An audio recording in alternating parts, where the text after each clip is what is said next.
l'inverse. Quand les gens sont confiants, les gens produisent mieux et plus. S'ils produisent mieux et plus, il y a une diversité des prix, les prix baissent. Et quand les prix baissent, le pouvoir d'achat day yokk. Finalement, les conséquences économiques sont plus dangereuses que les conséquences sociales et politiques. Mais c'est une catastrophe. Bés bu ñu fi duggee ci engrenage u inflation.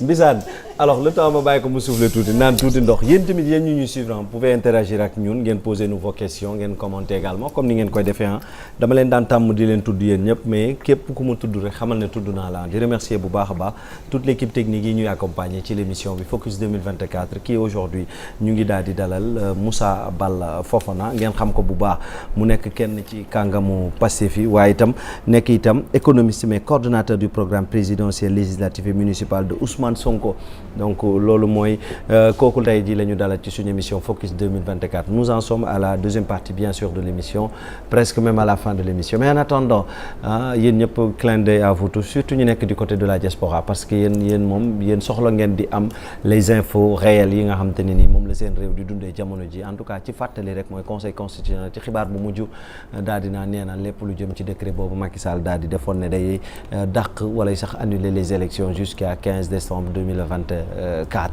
en attendant ñu nekk nag di ko analyser avec Moussa Balla Fofana ma koy bàyyi mu souffle tuuti Abdoul Khadr Coulibaly nekk ceeg man di journaliste Zeyna Bamba itam waaye tamit Bissantine justement si vous avez une question par rapport à ce qu'on est en train de kii ma bàyyi la nga poser ko le temps man tamit ma ñëw ci lépp lu soxal nag lii di ay perspectives ci réew mi parce que fi ñu toll nii démb ñu ngi annoncé ay yeneen yoo xam te ne nii ñu fare ci kujje gi comme société civile tout comme des journalistes ñu ngi koy waajal ma bàyyi la rek nga poser la question après man ma revenir ak Moussa Balla foofu.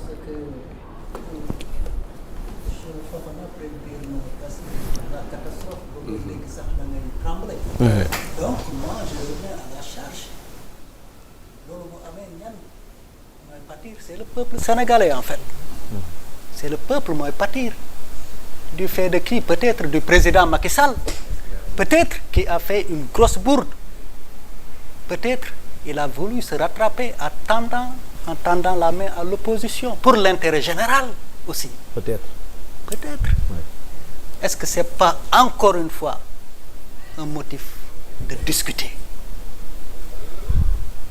est-ce que c'est pas un motif pour discuter mon cher li ma expliqué nii yëpp c'est pour ça que j'ai fui ma daw question bi pour wax lii ba noppi li ma expliqué nii yëpp mënuñ koo xam ba noppi ne on va refuser de prendre nos responsabilités c'est pas possible mais nag il n'est pas question ay 6 mois non ba noppi nekkuñu comme je l'ai dit aujourd'hui je me dis que mën nañu ça c'est une idée personnelle la nag ça n'engage personne comme acculé ngeen ma ci question boobu ba je vais dire que avec décision conseil constitutionnel bii tombé sax moom gën a jox courage ngir ma joxe sama point de vue personnel qui n'engage rien personne man je me dis que ak gravité situation bi ak conseil constitutionnel bu fait d'oxygène bii ñu jox ak bu fekkente ne le président Macky Sall maintenant se résigne à respecter lii mën nañu cibler des personnalités indépendantes yoo xamante ne nii vraiment ñëpp xam nañ ne ñii politique nuñu des économistes des sociologues te ñu nga xam ne xam nañ fu réew mi toll ñu demander leen ñu organiser des concertations comme genre assises discuter rapidement ci lan lañ mën a def pour que le plus vite possible dans des délais courts ñu retrouver l'ordre dans ce cadre-là mais mën nañu apporter ñun suñu contribution mais sur des questions véritablement techniques économiques ak loo xam ne mën nañu permettre rapidement ñu génn ci guute gi ci loolu man je suis à l'aise mais du doon ay deal encore une fois je répète li ma wax parce que bëgguma vraiment nit ñi utiliser ko pour leen je ne suis pas pour le dialogue waxuma li ma wax mooy vu décision bi tombé léegi nga xam ne ça nous conforte ci ne élection yi moom ça va se passer rapidement et que le conseil demande même des concertations réew mi gravité situation bi mënut a continuer on ne peut pas continuer dans ça pendant même pas 90 jours mënuñ ko donc bu fekkente ne mën nañu avec des acteurs techniques et indépendants organiser des discussions techniques sur rapidement quelles sont les mesures à prendre pour inverser cette tendance parce que mënuñoo dugg ci cycle inflation mënuñoo dugg ci crise institutionnelle am na yoo xam ne mënuñ ci dugg on ne peut pas se le permettre dans ce cadre-là dans ce contexte-là je peux de mon point de vue l'envisager waaw foofu laa mën a yem. ayca waaye moom waxtaan bi ñor na ko parce qu'il insiste depuis tout à l'heure ci loolu quoi. il a beaucoup insisté moo tax Moussa Ba la je comprends mais xam nga non li tax ma ciy dem ak prudence. nous vivons des moments assez graves. d'accord mais dañu am en face ñoo xam ne boo ne dialogue ñu ne deal wax fa dëgg yàlla ñun ay gor lañ ñun moom fa dëgg yàlla xeexuñu ba heure bii man damay jël sama exemple ci man rek. su doon poste ma intéressé nekk naa ministre il y a 5 ans wala des années ci ginnaaw su loolu moo ma intéressé am naa ko bu yàgg mais je l'ai refusé parce que je me suis dit man bi may opposé au président Macky Sall Pastef existé wu la ah oui moi j'ai démissionné du gouvernement 9 mois après moi j'ai fait partie des premières listes de conseillers techniques qui ont été nommés première liste proposée par Cheikh Bamba Dièye validée par Abdoul Mbaye validée par Macky Sall première liste des conseillers techniques 9 mois laa def j'ai démissionné et j'ai commencé à m'opposer. J'ai écrit mais parce que pexe boobu laa dama ko xawal pendant 9 mois ma ne ko baatu xam-xam du pexe fa la juddoo. dama koy observer bés bu ne bu ñu analyser teg ne lii mooy logique Macky Sall génn politique ma ne mais ki xam-xam bi lii la mais moom ci pexe yi la ne baatu xam-xam du pexe bi muy génn teyuma ko noonu la génne. foofu la génne. ma démissionné ma ne kii ci guuta la jëmee réew mi.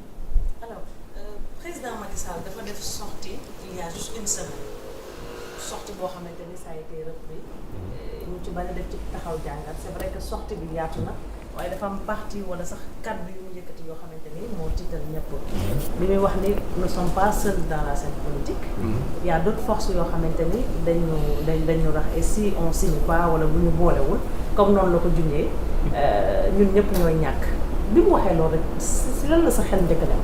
non sama xel lim fi mu dem mooy li mu daan wax rek. ci ko xam président. ñun yàgg nañ ñoo accusé ñun ne woon nañu ñun la ñoo ànd dëgg rek ñun lañ ko jee ñoon di. force occulte ñun la woon di ñi muy libéré nii mel ni ay xar yu ñu bàyyi ñu. ñooñu la ñu waxoon ay force occulte. ay terroristes rek voilà ñun la ñu waxoon de. donc quand il nous dit que non mais attendez ce pays mais l'armée sénégalaise quand même ils peuvent défendre ce pays. xaw ma ci lan la ñuy douter. mais mënuñu douter ci leur capacité à défendre ce pays du sax wax. du sax wax. cette armée là mais plus patriote que tu meurs. et professionnels aussi. des professionnels. bien sûr. mais stratèges. bien ils sûr. sont man je les connais xam naa fi école yi ñu génne yëpp sama yaram a ngi daw. mais c'est des gens yoo nga xam ne mais c'est la crème. mais est-ce que des ça républicains confirme pas encore une fois li Djibo Ka waxoon encore et encore. et moo tax ma ne la mooy loolu xam nga.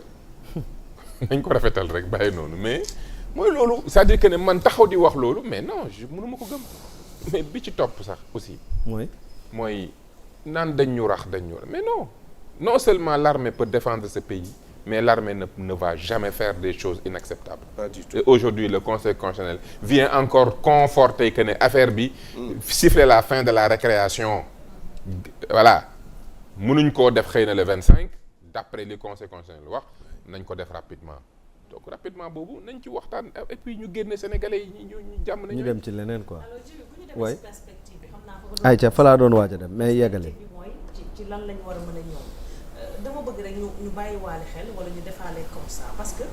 ci communiqué bi nga xam ne conseil constitutionnel joxe na ko on avait 20 candidats officiels. mais boo xoolee ñi dem déposer recours sax matuñu 10 candidats et les autres candidats est-ce que tamit duñu def raison. ci liñ naan ñenn ñi ci boppam ñoo pousse Macky Sall mu report ba pare après dem toog ci ginnaaw di yóbbu parce que boo xoolee tey ñi déposé recours foofu ca conseil constitutionnel. Malick Gakou la Cheikh Tidiane Dièye Habib Sy Bassirou Diomaye Faye Diakhar Faye El Hadj Mamadou Diawo. Thierno Alassane Sall et professeur Daouda Diallo. ceux qui sont passés ceux qui sont officiellement candidats. Oui. Il y a 20 candidats officiels. Oui. Sur les 20 candidats officiels. Moins de 10 ñoo déposé recours pour wax ne d'accord nañu ci décision Macky Sall. Est-ce que tamit du indi jiixi njaaxa que ni am na yeneen candidats yoo xamante ni pare wu ñu woon jëm élection. et qu'ils ont poussé le président Macky Sall mu def. d'autant plus que bokkuñu si ñi déposé recours bi. xam nga jotaayu diine boo gis am na ñuy gàmm am na ñuy raas dem Bissane. waaw loolu de la ñuy wax souvent. moom moo am c'est-à-dire que ne jotaay boo gis am na ñu dëggu ci li ñuy def. am na ñoo xam ne mu ngi noonu. moo tax def politique ci réew mi metti parce que dañ lay dëkkal foo dëkkut. c'est très difficile. des fois nga dégg baat yoo xam ne yéen ñëpp a yem da ngeen di fenn ay sàcc kan ngeen pour wax ko comme il faut. te wax fa dëgg yàlla ñun nekkuñ ci loolu. donc c'est clair que am na candidat yoo xam ne li ñuy def mais teguñ ko fenn mais loo ci mënoo ci dara. mais aujourd'hui les faits sont là et faits yi dañuy waxal seen bopp. jarul interpréter. quand tu analyses nga gis li xew mais xam nga politique politicienne ak politique gu intérêt dañu war a bàyyi. loolu lañ war a bàyyi. parce que baaxul. dañ ko war a dépasser quoi. dañ ko war a dépasser en fait. professeur les problèmes de double nationalité man sama problème la Rose Wardini a été arrêté dañ ne dafa yokk double nationalité. et que Rose Wardini bokk na ci candidat officiel yi. candidat officiel yi. léegi bu ñu waree démarrer élection comment est-ce qu'on fait avec elle. non xam nga. est-ce que tamit tëggaat processus bi du imposer wu en ce moment. moo tax ma ne un débat technique sans quand je disais benn concertation technique s'impose. parce que mënoo wax lu toll ni conseil constitutionnel war a lu toll ni président de la république. président de la république du ay fo. du ay fo de. c'est-à-dire que c'est des vies dont tu as la responsabilité. Tu hérites d'une nation. seen histoire seen intérêt et lépp.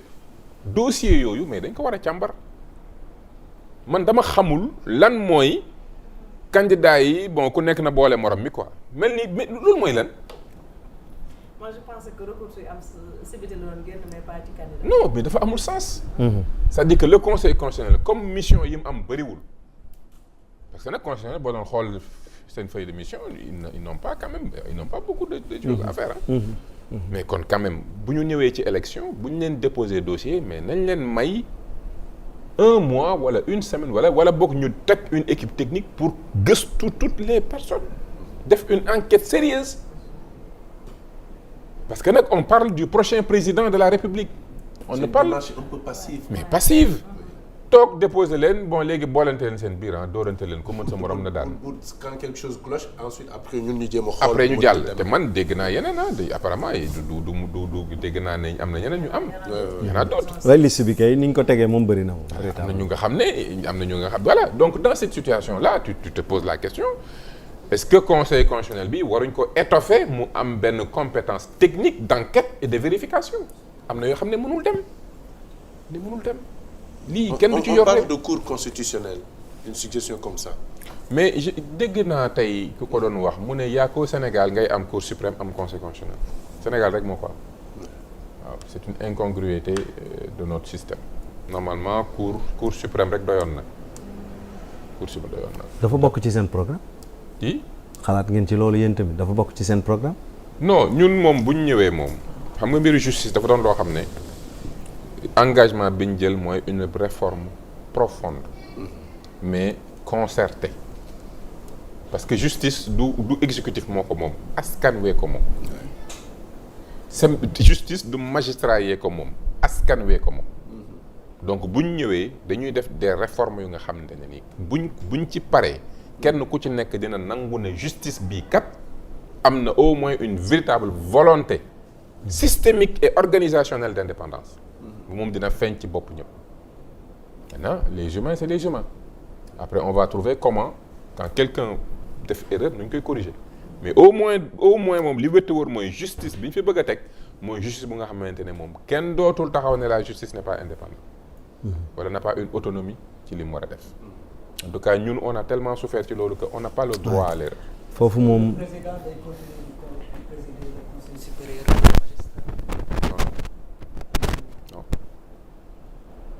Est-ce que dina continuer di président de parti en même temps que président de la République. loolu ne on a dit non. est-ce qu'on peut avoir un député bu dul nekk maire ak ministre également. wax nañ ne cumul c'est terminé gis ngeen coow li topp suñu xarit boobu.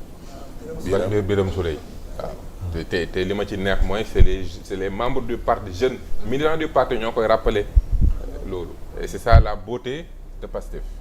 qu'il n'a toujours pas fait. à ses risques et périls. d'accord alors ci perspective.